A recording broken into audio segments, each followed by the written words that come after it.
एक अहम खबर दे रहे हैं आपको। मुख्यमंत्री मनोहर लाल आज विशेष चर्चा कर रहे हैं। आपकी बेटी हमारी बेटी विषय पर संवाद करने वाले हैं मुख्यमंत्री। ऑडियो कॉन्फ्रेंसिंग के जरिए लाभार्थियों से संवाद कर रहे हैं मुख्यमंत्री।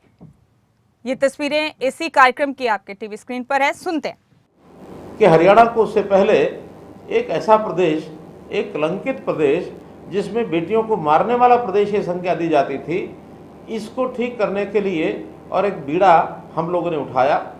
और उस आह्वान के अंतर्गत मुझे प्रसन्नता है कि न केवल सरकार ने बल्कि बहुत सी ऐसी सामाजिक संस्थाएं, चाहे उसमें खाप पंचायतें हों, NGOs हों अथवा कुछ धार्मिक सामाजिक संस्थाएं हों, सरकारी विभाग, चाहे वो हमारा होम डिपार्टमेंट है, चाहे हमारा जो बाल विकास, महिला बाल विकास विभाग है अथवा स्वास्थ्य विभाग है, इन सब विभागों ने बीड़ा उठाया और हम जो जेंडर रेशो उस समय 870 के आसपास थी, उसको बढ़ा करके 923 तक हम लेकर के गए। वर्तमान में भी ये जेंडर रेशो 917 और 923 के बीच ये चल रही है। एक बहुत बड़ी कामयाबी, जो बेटियां गर्भ में मार दी जाती थी उनको बचाने में पूरे सिस्टम ने और ये काम किया है, इससे मेरी संतुष्टि है। अब इसी के साथ मन में भाव पैदा होता है कि जो बेटियां जन्म लेती हैं वो किसी परिवार पर बोझ न बने, बल्कि बोझ नहीं बनती हैं। परिवार की मानसिकता ऐसी होती है कि शायद वो बेटी को बोझ मान बैठे। इसका हमने जब लोगों के सामने विषय रखा तो मुझे खुशी है कि लोगों ने स्वीकार किया कि बेटी भी हमारी वैसी ही है जैसे हमारा बेटा होता है। बेटे के जन्म पर जैसे कुआं पूजन के कार्यक्रम होते थे, थाली बजाने के कार्यक्रम होते थे, वैसे ही कार्यक्रम बेटियों के जन्म के समय भी होने लग गए। उनके जन्म पर कुआं पूजन हुआ, उनके जन्म पर छत पर चढ़ कर के लोग थाली बजाने लगे, खुशियां मनाने लगे। ये सारा विषय भी साथ साथ हुआ है। अब इन बेटियों को बचाने के बाद इनको पढ़ाने के बाद इनको आगे बढ़ाना, ये हमारा लक्ष्य था। हमने उनकी पढ़ाई के लिए भी व्यवस्थाएं की। स्कूल में, कॉलेज में उनकी कोई फीस ना लगे, ये व्यवस्था हमने बनाई।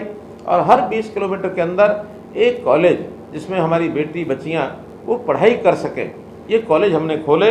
हमने पिछले कार्यकाल में कुल 71 कॉलेज खोले हैं, जिसमें लगभग आधे ये केवल बच्चियों के लिए, महिलाओं के लिए, महिला कॉलेज जिसको कह सकते हैं, वो हमने खोले हैं। तो पढ़ाई के अंदर भी आगे बढ़े हैं हम। जो लड़के लड़की के भेदभाव को दूर कर सके, और इसके लिए लड़कियों में खास करके एक विषय और ध्यान में आता था कि बच्ची का, जब लड़की का विवाह का समय आता था, उस समय एक बहुत बड़ा खर्च माँ बाप के सिर के ऊपर पड़ता था। इसके लिए 2 योजनाएं शुरू की। एक योजना जिसके अंदर थी आपकी बेटी हमारी बेटी, अर्थात बेटी किसी परिवार अकेले की नहीं होती है, बेटी सबकी होती है, साझी होती है। बेटी का जब कोई विवाह के बाद विदाई करना होता है तो गांव के सब लोग विदाई करते हैं, तो उन बेटियों की शादी पर गांव के लोगों का कंट्रीब्यूशन भी होता है। परिवार पर ज़्यादा वजन न पड़े, हमने बेटियों की शादी में 31,000 रुपये से लेकर के 71,000 रुपये तक की नगद राशि ये देनी शुरू की है। खास करके जो हमारे BPL परिवार हैं, SC समाज के परिवार हैं, उनको ये राशि देनी शुरू की। और बेटी के जन्म के समय ही हमने भारतीय जीवन निगम बीमा, उनको कहा कि आप एक इंश्योरेंस हमारा बेटी के नाम से करिए, ताकि बेटी की शादी के समय उसको 1 लाख रुपए की सहायता हो जाए। तो हमने हर बेटी के जन्म के समय, खास करके अनुसूचित जाति की जो हमारी बेटियां थी, उनकी पहली बेटी के समय ही 21,000 रुपया और एक मुश्त दे करके उनके नाम से बीमा कराया।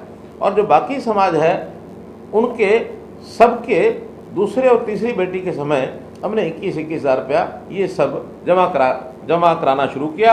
अर्थात अनुसूचित जाति की हर बेटी के जन्म के समय 21,000 रुपया, और बाकी जो समाज है उनके दूसरी और तीसरी बेटी के जन्म के समय 21,000 रुपया ये बैंकों में जमा कराया है। अभी तक 2015 के बाद 4,30,278 लड़कियों को इस योजना का लाभ मिला है। और ये राशि माता पिता की सहायता के लिए उनके जन्म के समय काम आएगी।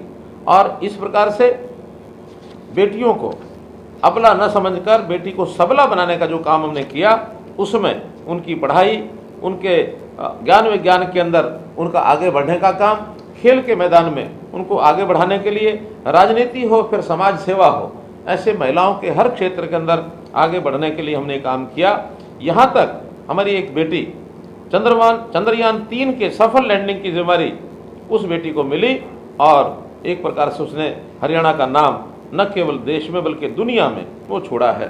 हरियाणा की बेटियों की बहुत सी उपलब्धियाँ ये हमको ध्यान में आती हैं। अगर एक एक करके उनका नाम मैं लेता हूँ तो प्रदेश के नाम को रोशन करने वाली हमारी पहली, जैसा मैंने पहले बताया, महिला अंतरिक्ष यात्री सुश्री कल्पना चावला, बहुत बड़ा नाम हुआ, देश और दुनिया में उसने नाम कमाया। इसी प्रकार पहली महिला पायलट प्रियंका बेनीवाल, वो भी हरियाणा से बनी। प्रथम महिला बीएसएफ में असिस्टेंट कमांडेंट सौम्या, ये भी हरियाणा से बनी। मिग 29 उड़ान भरने वाली देश की प्रथम महिला सिविलियन मेघा जैन।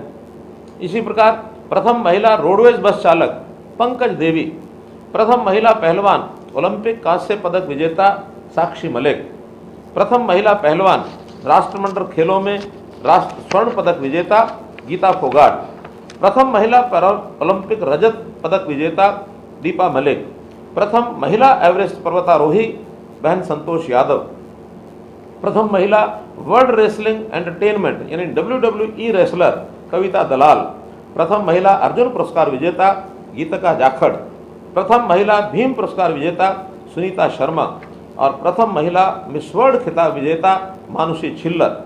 ये हरियाणा की इन बेटियों ने अपनी प्रतिभा और मेहनत के कारण से न केवल अपना परिवार, प्रदेश और देश का नाम दुनिया में ऊंचा किया है।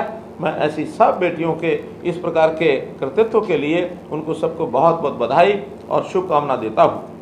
भाइयों बहनों,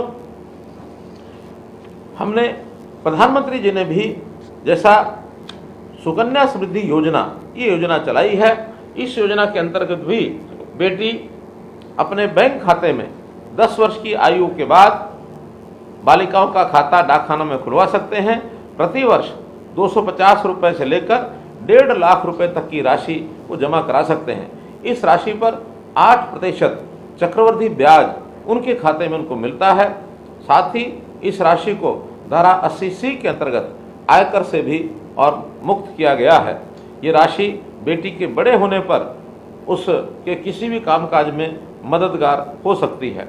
हमने बेटी के विवाह के समय ये जो योजनाएं पहले बताई हैं वो सब हमने लागू की हैं। यही नहीं, बेटियों को आगे बढ़ाने के लिए समय समय पर उनकी जो पढ़ाई की फीस है वो भी हमने माफ़ की है। ITI में पढ़ते समय लड़कियों को प्रतिमाह वजीफा ये भी दिया जाता है और बेटियों के 150 किलोमीटर दूरी तक रोडवेज की बसों में मुफ्त यात्रा ये सुविधा भी दी गई है। 211 विशेष महिला बसें पढ़ाई में जाने के लिए छापसू योजना में छात्रा परिवहन सुरक्षा, इस योजना में भी हम चला रहे हैं। हम BPL परिवारों की किशोरी और महिलाओं को मुफ्त में सैनिटरी पैड उपलब्ध कराने के लिए महिला किशोरी सम्मान योजना ये भी हमने उसमें लागू किया है। इस प्रकार से कामकाजी महिलाएं उनके नन्हे बच्चों को, चाहे वो प्राइवेट नौकरी करती हैं, उनके लिए भी 6 साल तक के बच्चों को 8 से 10 घंटे प्रतिदिन क्रच की व्यवस्था भी कराई गई है। तो इस प्रकार से प्रदेश के अंदर बेटियों का सम्मान बढ़े, बेटी हमारी बेटों से पीछे नहीं है, इस प्रकार की योजना में हरियाणा जो है अपना स्थान बनाया है। तो आज मैं इस अवसर पर हमारी बेटी, आपकी बेटी, हमारी बेटी, इसके अंतर्गत जो बेटियों को लाभ मिला है, 21,000 रुपया जिन बेटियों के नाम से जमा कराया है, उनके माता पिता से आज मैं बात कर रहा हूं। निश्चित रूप से इसके लिए मैं आपको बहुत बहुत धन्यवाद भी करता हूं, आपको शुभकामना भी देता हूं। मैं बहुत बहुत आपका धन्यवाद करता हूं बेटियों के लिए। और तो और सामाजिक और राजनीतिक स्थिति पर भी हमने जो पग उठाए हैं वो भी कम सराहनीय नहीं है। हमने बेटियों की भागीदारी पंचायती राज में 50% की है और इस 50% के कारण से राजनीति में हमारी बेटियां बहुत आगे आई हैं और इस कारण से पढ़ी लिखी होने के नाते से और बेटियों की संख्या, इस भागीदारी को कहीं और उन्होंने आगे बढ़ाया है। तो मैं हमारी बेटियां, हमारी माताएं बहनें, उनके लिए अपनी ओर से बहुत बहुत शुभकामना करते हुए अपनी बात को यहीं समाप्त करता हूं। बहुत बहुत धन्यवाद। तो मुख्यमंत्री मनोहर लाल का ये खास कार्यक्रम जो आपने अभी देखा, बेटियों के बारे में बात करते उन्होंने कहा कि बेटियों को किस तरह से ताकतवर बनाया जा रहा है। महिला किशोरी सम्मान योजना शुरू की गई। उन्होंने कहा इस मौके पर कि हमारी बेटियां बेटों से कम नहीं है, बेटियों के लिए हमने कई योजनाएं बनाई।